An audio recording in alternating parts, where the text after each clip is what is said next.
Radicalization. Radicalization is defined by Oxford Languages as the action or process of causing someone to adopt radical positions on political or social issues. You see, radicalization is a growing problem that is happening all across the internet, whether it be from media outlets or your favorite influencers. And this has led to a lot of people being fed harmful messages and ideas on an almost daily basis. These ideas will not only have a negative effect on the people being served these radical messages, but can also pose a potential threat to society in the generations to come. We've already seen several instances of crime occurring as a result of internet radicalization and extremism. So today I will go over an example of a radicalized community, what ideas are being pushed in this community, who these ideas are being pushed by, how people fall victim to this radicalization without even realizing, and the effects these ideas have on this community. And I will use this one example to illustrate my point, as it is the example that I'm most familiar with. So grab a snack, pull up a chair, and get comfortable as I show you how the internet radicalizes you.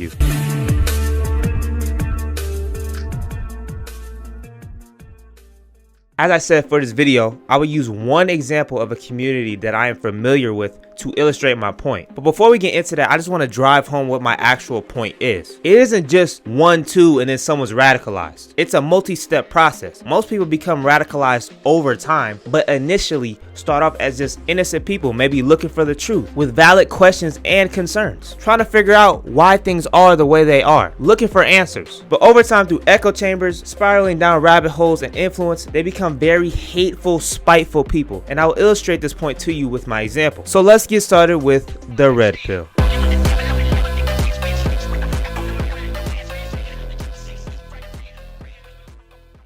Now, there's a lot of things that can define the red pill, but to keep things short and sweet, the red pill community is a community of men that recognize the true nature of female behavior. A man who has taken the red pill is committed to self-improvement and adapting to the reality of female behavior. Now, on the surface, the red pill doesn't sound so bad. I think everyone would agree that a man who is committed to improving himself in all aspects of life and educating himself on the true nature of women would be a good thing. After all, as of September 2023, nearly 1 in 3 men, or 33%, between the ages of 18 and 30 report having no sex at all in the past year, a number that has gone up from about 10% back in 2008. There's also been a rise in the incel community, or a community of guys who are involuntarily celibate, basically dudes who get no bitches, as well as the male loneliness epidemic, where 15% of men claim to have no close friends. So something like the red pill community can give a lot of lost men out there hope of living their dream lives as guys with muscular bodies, money, friends, and lots of women. And guys like Andrew Tate, Sneako, Fresh and Fit, and many others who are seen as the leaders of the red pill community often advise all the men who watch them to self-improve and learn about women. However, it doesn't just end at pumps, pussy, and paychecks, because underneath the surface of the red pill lies grifting, scamming, conspiracy theories, and anti-Semitism. One of the more prominent theories in the red pill that has been growing a lot as of late is the idea of a matrix, and not the movie. And this is something that was popularized by Andrew Tate during his rise to fame. The Matrix. The Matrix. The Matrix. The Matrix. You're inside the Matrix. And this growing theory is that there's a secret group of elites who secretly run the world and control everything, from economics to politics all across the globe. A common thought process is that these group of elites tend to be Jewish and are from Israel, but other people such as royal families, celebrities, and world leaders can also be a part of this group as well. Basically, anybody with a lot of zeros in their bank account, fame, and influence can potentially be a part of this secret group. People like Nick Fuentes, Sneako, Andrew Tate, Myron Gaines, Ryan Dawson, Alex Jones, and others believe that this group has had influence on many of the world's most pivotal moments. They also believe that they control all of the mainstream media and historical facts, which has led many people in these communities who share these beliefs to question things like how many people actually died in Germany between 1933 and 1945. Was Al-Qaeda solely responsible for September 11, 2001? Or what were the actual origins of the 19 virus and the purpose of the pandemic? With this information being fed to them and not wanting to be controlled by the deep state who will stop at nothing for more power and control, it leads to many red pillars wanting to escape this matrix, and that's where people like Andrew Tate, Sneako, and many others tend to come in, because they promise their viewers that if they consume as much of their content as possible on all platforms as possible, especially the platforms that offer more free speech, and they buy all of their courses, they will teach them the secret secrets of wealth and help them achieve freedom from this matrix. And boom, they are radicalized. What were once young, innocent men just trying to improve their lives are now anti-Semitic conspiracy theorists who are emptying their bank account on a regular basis because they believe this bald trafficker in Romania will free them from the deep state. So many men fall victim to this, and this is shown in the fact that these guys are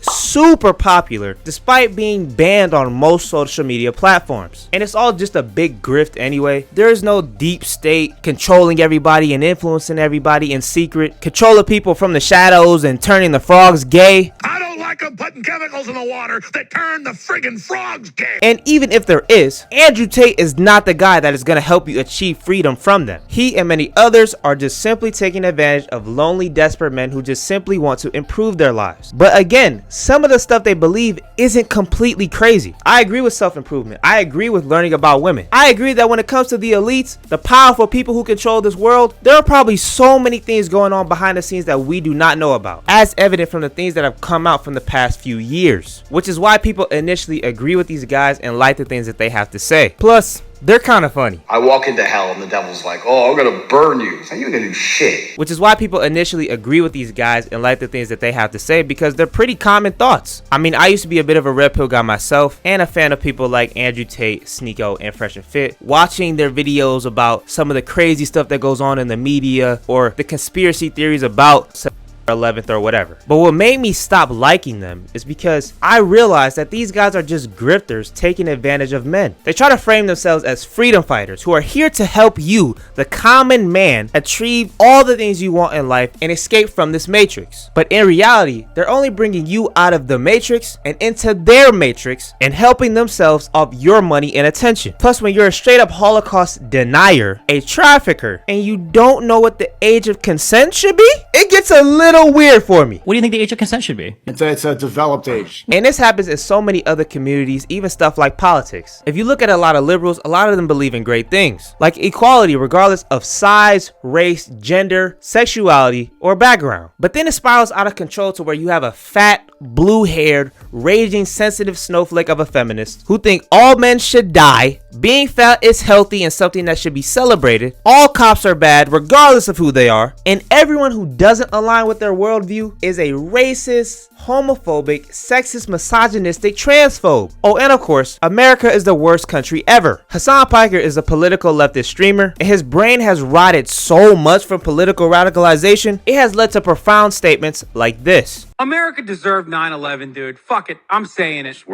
Yeah, that's what he really thinks. And the same thing happens with a lot of conservatives. A lot of them have a lot of traditional family values, they're religious, they think America is great and want to make the country great, and they're fighting against the woke agenda. Again, a lot of stuff that I'm on board with. But some conservatives genuinely think that white people are somehow being erased from this country, which has led to things like the Charleston church shooting, where the shooter says that African Americans were taking over the country right before he opens fire on a church filled entirely with black people. Another big part of radicalization is that these communities are oftentimes massive echo chambers with insulated ideas, and they oftentimes don't engage with people on the opposite side of the spectrum that disagree with them. And when they do, they oftentimes argue in bad faith or just go, I'm right, you're wrong, what I'm saying is the truth and everything you're saying is lies, supplementing actual debate with ad hominem attacks like you're racist or you're bald, you're gay, or you're a matrix controlled NPC. Oftentimes there is no real worthwhile discussion being had. So all in all I have to say is don't let the internet radicalize you. Always keep a clear head and think logically, and don't take everything your favorite influencer says as gospel. And also always do your own research into these topics before you ever form an opinion, and don't speak on stuff that you don't know about, and try to keep an open mind. If you think a certain way, challenge that thought process and try to destroy the argument from the other side. Think to yourself, does what I believe actually make sense, and is it applicable to real life? If you're looking for the truth, it's not just one side or the other. It's usually typically somewhere in the middle. After all, life isn't so black and white, it's typically more of a gray area. So try to stay in the gray. Take all perspectives in before forming an opinion, and don't ruin your life becoming an insufferable, radicalized person who cannot be reasoned with. Because no matter how right you think you are, that helps no one, not even you. If you enjoyed this video, make sure you hit a like, comment, subscribe, hit the bell, turn on post notifications of this video. Hopefully I got my point across as clearly as possible. Subscribe. And I'm out though. Catch you guys next time.